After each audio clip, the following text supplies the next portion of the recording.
We will now begin our newspaper review with the Daily Trust. Starting with, the major story here on the front page of the Daily Trust reads, how 17 children died, 16 injured in Zamfara school fire. You see pictures there of the Malangali Quranic School in Kaura Namuda local government area of Zamfara, which was burnt down yesterday.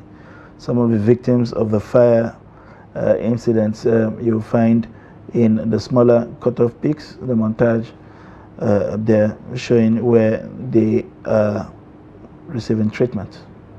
To other stories, Tinubu raises 2025 budget to 54.2 trillion.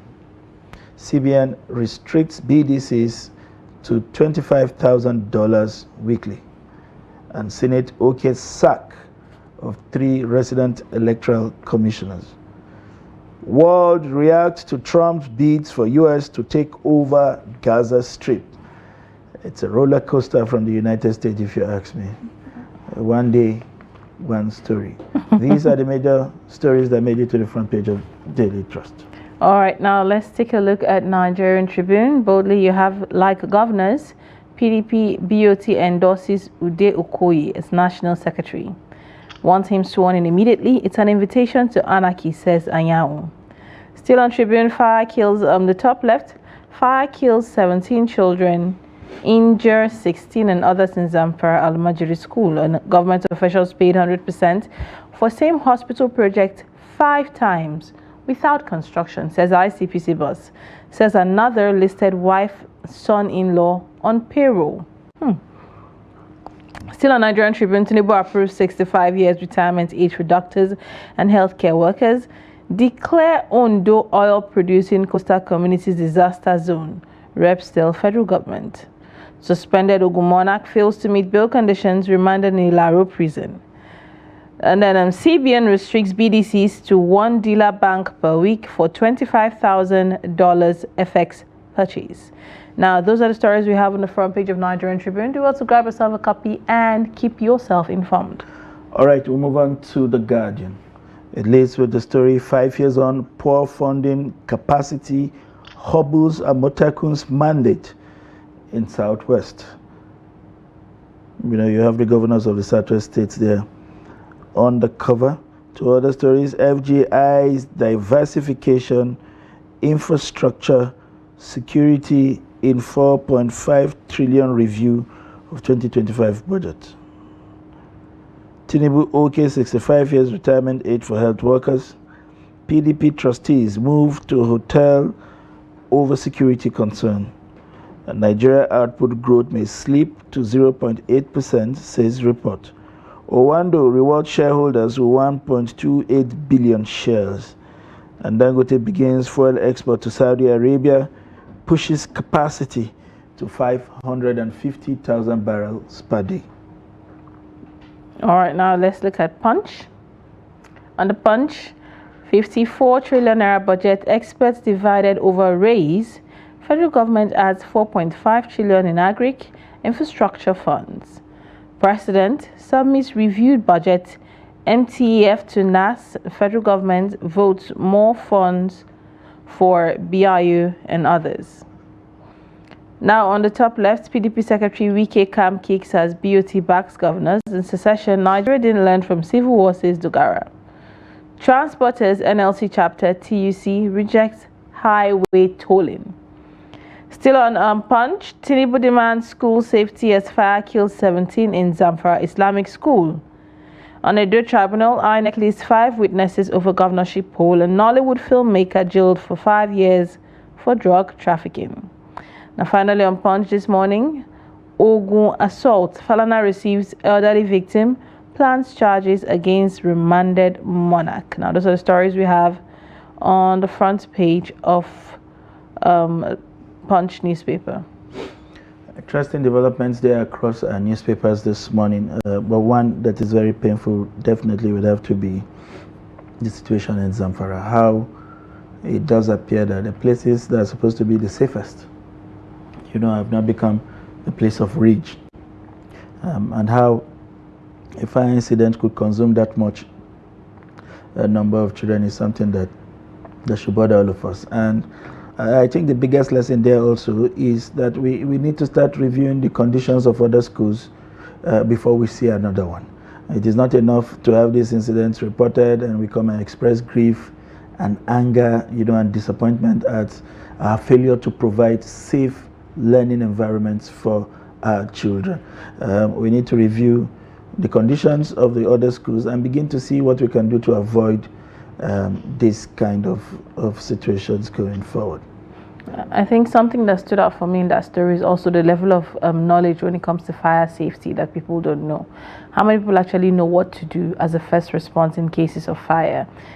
Fire is something that can happen to anyone at any point in time and anywhere. But what is that first, thing you do when it first happens? I experienced one back then in school, and it killed a student. It was very painful, a gas explosion. Nobody knew what to do. Nobody knew how to save her. She wasn't burning, but the inhalation of smoke is what killed her. So fire safety is something that, it should also be inculcated when it comes to a few first aid tips for not just students, but for adults as well. Know what to do when there's a fire outbreak. Are you running? Do you close your nose? Do you cover a wet blanket over yourself? Do you use water, or do you just run and look for safety? These are things that should be inculcated still in the curriculum. We know they are adjusting school curriculum, but this should be inculcated just for safety's sake and safety reason. The other story, of course, that we have across most of the papers would also be the president's recent letter to the Assembly asking that the budget be jacked up to 54 trillion.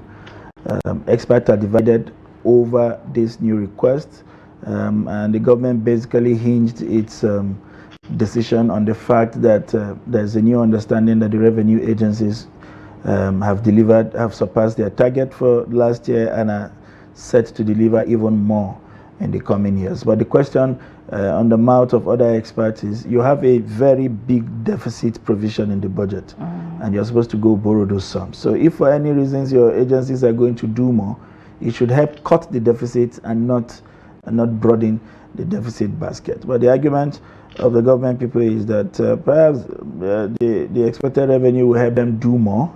There's so much that needs to be done.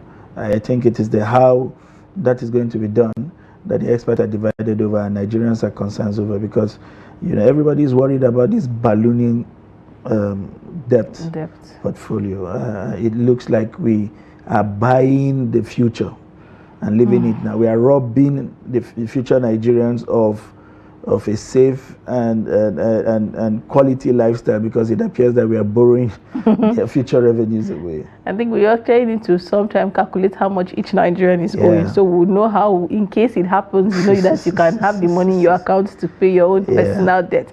But still on the papers we had was the story of PDP and the disarray that's happening in the house there. Now, I saw a report yesterday on APC criticizing the moves of Fubara there in River State, and I said, this is an opposition. This is what people are expecting from PDP when it comes to at the national level. They criticize everything he did, from how he doesn't have a minister here and there, and I was like, this is what an opposition should be doing. But we still have the PDP, their house is still in disarray, like it or not. We have 10 months left to the end of the year. We're already in February. 2027 is coming close. Someone said something to me, said, I really don't see the PDP fielding a candidate in 2027 with how their house is in disarray. If we need to even stretch that conversation a bit, I am disappointed in the PDP, not because of what the Fuji House of Commotion that's taken on there. It's even in their failure to be the kind of opposition that this country deserves. So even where you have a party with the right intentions, with the right kind of leaders, it is oftentimes the opposition that keeps leadership in check. It is opposition that keeps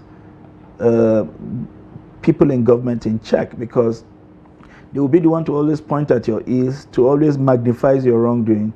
They will be the one to always offer alternative perspective to your policies, and you also know that they are waiting on your wings. But as it is right now, it does appear that Nigeria is running a one-party system.